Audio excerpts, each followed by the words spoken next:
सबसे पहला सवाल ये कि भैया हम टाइम टेबल बनाते क्यों हैं, उसका मैं लॉजिक आपको क्लियर करता हूं कि टाइम टेबल बनाने से सबसे बड़ा फायदा क्या होता है। जब आप टाइम टेबल बनाते हो महीने भर का, जिसको आप फॉलो करते हो, तो उससे सबसे बड़ा बेनिफिट आपको ये होता है कि आप अपने स्टडी को क्रॉस चेक कर सकते हो कि आपकी स्टडी में प्रोग्रेस कितनी है, किस सब्जेक्ट में आप कैसा कर रहे हो, कितना कर रहे हो, उसका आपको अंदाजा रहता है।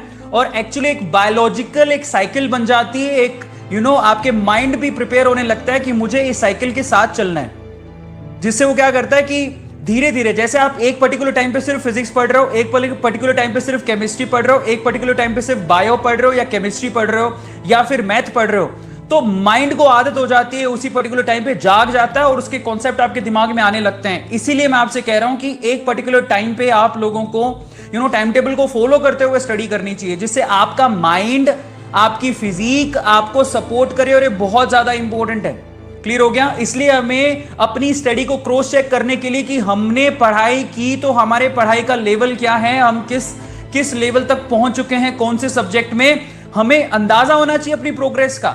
समझ में आता है? हमें अंदाजा होना चाहिए अपनी प्रोग्रेस का। इसीलिए टाइम टेबल बनाना बहुत ज्यादा जरूरी है।